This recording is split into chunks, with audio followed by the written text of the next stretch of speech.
दोस्तों welcome to my YouTube channel knowledge is power. और आज का हम लोग का जो टॉपिक है दैट इज़ ब्रांच अकाउंटिंग का फाइनल अकाउंट सिस्टम। तो देखिए, फाइनल अकाउंट सिस्टम भी काफ़ी इम्पोर्टेंट एक सिस्टम है, ठीक है, जो कि हम लोगों को सीखना चाहिए। तो इसमें क्या क्या पॉइंट्स है, किस किस चीज़ों को ध्यान में रखा जाएगा, आइए हम लोग इस चीज़ को समझते हैं। तो branch accounting final account system, तो पहला जो पॉइंट है वो आप देख सकते हैं, मैंने क्या लिखा है, as per this system branch trading and profit and loss account is prepared. ठीक है, ब्रांच का सिर्फ ट्रेडिंग अकाउंट और ब्रांच का प्रॉफिट एंड लॉस अकाउंट खाली प्रिपेयर किया जाता है, बैलेंस शीट नहीं दोस्तों, याद रखिएगा। The balance sheet of the branch is not separately prepared, only the trading account and the profit and loss account, सिर्फ ये दो चीज और कोई चीज नहीं। अच्छा, इसके बाद सेकेंड पॉइंट क्या कह रहा है, देखिए सेकेंड पॉइंट बोल रहा है कि branch trading account shows the amount of gross profit. जो ब्रांच ट्रेडिंग अकाउंट है वो आपका ग्रॉस प्रॉफिट का अमाउंट को बताएगा। अच्छा, इसके बाद जो थर्ड पॉइंट है बोल रहा है कि the gross profit from the branch trading account is transferred to the credit side of branch profit and loss account. मतलब जो भी ग्रॉस प्रॉफिट होगा ब्रांच को, उसको हम लोग इमीडिएटली ब्रांच के प्रॉफिट एंड लॉस अकाउंट में ट्रांसफर कर देंगे और वो भी क्रेडिट साइड में ट्रांसफर करेंगे, राइट। ऑब्वियस ही बात है, बोलने का भी जरूरत नहीं है कि अगर ग्रॉस लॉस राइज करेगा तो हम लोग को ग्रॉस लॉस को भी ट्रांसफर करना पड़ेगा, ठीक है। प्रॉफिट का उल्टा होता है लॉस, तो ग्रॉस लॉस अगर अराइज करेगा तो ग्रॉस लॉस को भी हम लोग को ट्रांसफर करना पड़ेगा, और इस बार ग्रॉस लॉस को हम लोग डेबिट साइड में ट्रांसफर करेंगे, ग्रॉस प्रॉफिट को क्रेडिट साइड में और ग्रॉस लॉस को डेबिट साइड में। इसके बाद नेक्स्ट पॉइंट बोल रहा है कि the branch profit and loss account shows the amount of net profit. ठीक है, जो प्रॉफिट एंड लॉस अकाउंट है वहां से हम लोगों को नेट प्रॉफिट पता चल जाएगा। इसके बाद नेक्स्ट पॉइंट जो बोल रहा है that is the net profit of all the branches are added and the total net profit of all the branches combined, ठीक है, is transferred to the general profit and loss account of the head office। इस point का क्या मतलब हुआ? इस point का simple सा मतलब ये है कि हो सकता है एक से ज्यादा ब्रांच है हेड ऑफिस का, ठीक है, दिल्ली में ब्रांच हो सकता है, कोलकाता में ब्रांच हो सकता है एट द सेम टाइम, ठीक है। तो आपको क्या करना है, सारे ब्रांचेस के रिस्पेक्ट में सेपरेट ट्रेडिंग अकाउंट और separate profit and loss account बना लीजिएगा। उससे जो नेट प्रॉफिट्स आएगा वो सभी नेट प्रॉफिट्स को एक जगह इकट्ठा करिएगा, ऐड कर लीजिएगा, जो टोटल नेट प्रॉफिट होगा उसको आपको ट्रांसफर करना होगा in the general profit and loss account of the head office, ठीक है। जैसे फॉर एग्जांपल दिल्ली में हेड ऑफिस है, मुंबई और कोलकाता में सपोज एक कंपनी का ब्रांच है, तो मुंबई वाला ब्रांच से आपको नेट प्रॉफिट हुआ है 2000 रुपीज का, और कोलकाता वाला ब्रांच से आपको नेट प्रॉफिट हुआ है 3000 रुपीज का। तो आपको प्लस करना है दोनों को, 2000 प्लस 3000 हो गया 5000।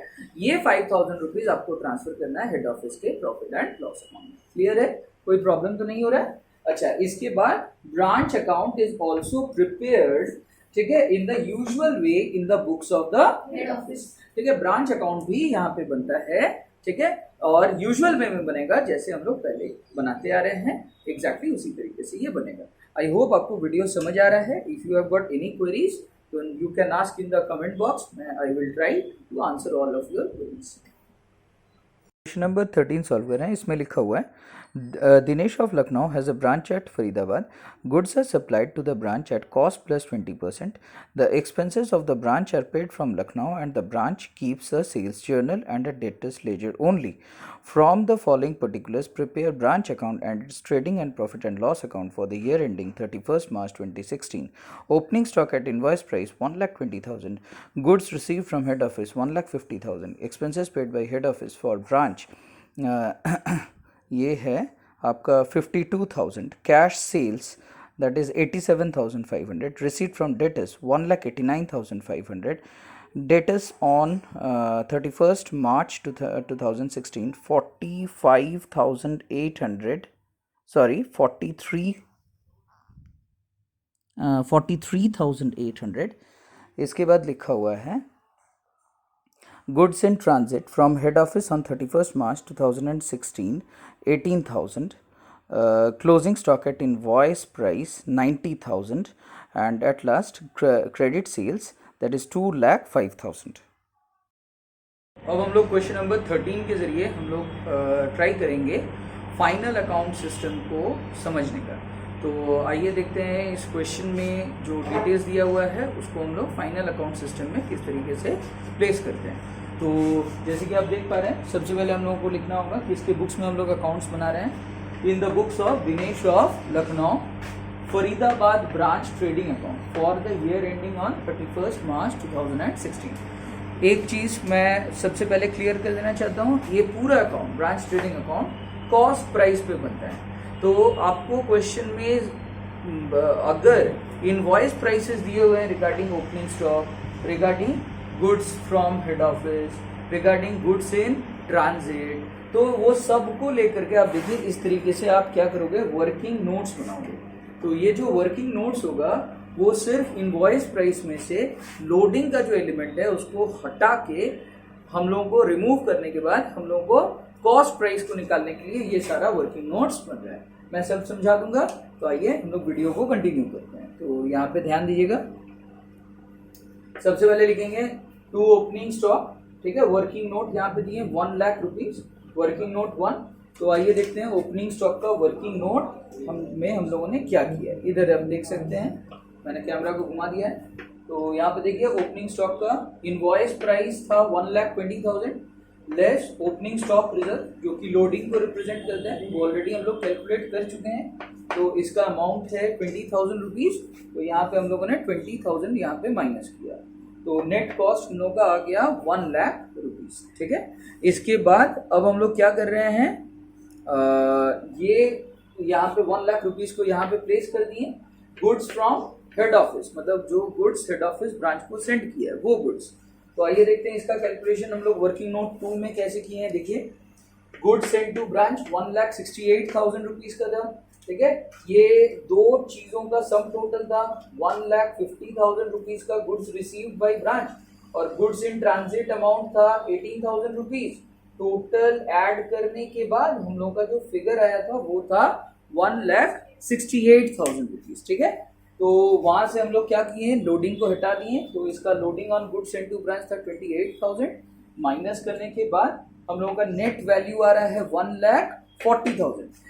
ये जो नेट वैल्यू 1,40,000 आया, हम लोग देखते हैं यहाँ पे। देखिए यहाँ पे हम लोगों ने क्या किया, ये जो 1,40,000 है गुड्स फ्रॉम हेड ऑफिस, वहां पे हम लोगों ने इस 1,40,000 को नेट वैल्यू को यहाँ प्लेस कर दिया।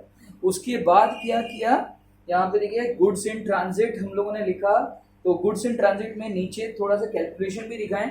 इनवॉइस प्राइस था 18,000 rupees of the goods in transit, वहां से लोडिंग माइनस कर दिए। लोडिंग का अमाउंट था 3,000, 18 में से 3,000 माइनस हुआ, तो देखिए डिफरेंस कितना आ रहा है 15,000। उस 15,000 को हम लोगों को नेट वैल्यू से यहाँ पे माइनस करना है। तो 1,40,000 में से 15,000 माइनस किए, तो अल्टीमेटली नेट वैल्यू आ गया 1,25,000। इस 1,25,000 को हम लोग ट्रेडिंग अकाउंट में यहाँ दिखाएंगे 1,25,000। और कैसे दिखाएंगे, ये जो 15,000 है ना, जो 15,000 हम लोग का गुड्स इन ट्रांजिट का नेट कॉस्ट आया, उसको यहाँ से इस 1,40,000 से क्या कर देंगे, दिखा देंगे कि इसको हम लोग माइनस कर रहे हैं, ठीक है। तो हम लोग इसको माइनस कर रहे हैं। 1 मिनट के लिए मैं लाइट ऑफ कर रहा हूँ बिकॉज थोड़ा सा बोर्ड हल्का सा रिफ्लेक्ट कर रहा था। तो यहाँ पे 15,000 हम लोगों ने यहाँ पे माइनस किया। माइनस करने के बाद 1,40,000 में से 15 माइनस करके आ गया मेरा 1,25,000। 1,25,000 यहाँ पे दिखा दिए, ओपनिंग स्टॉक दिखा दिए 1 lakh rupees, goods from head office net value 1,25,000 rupees.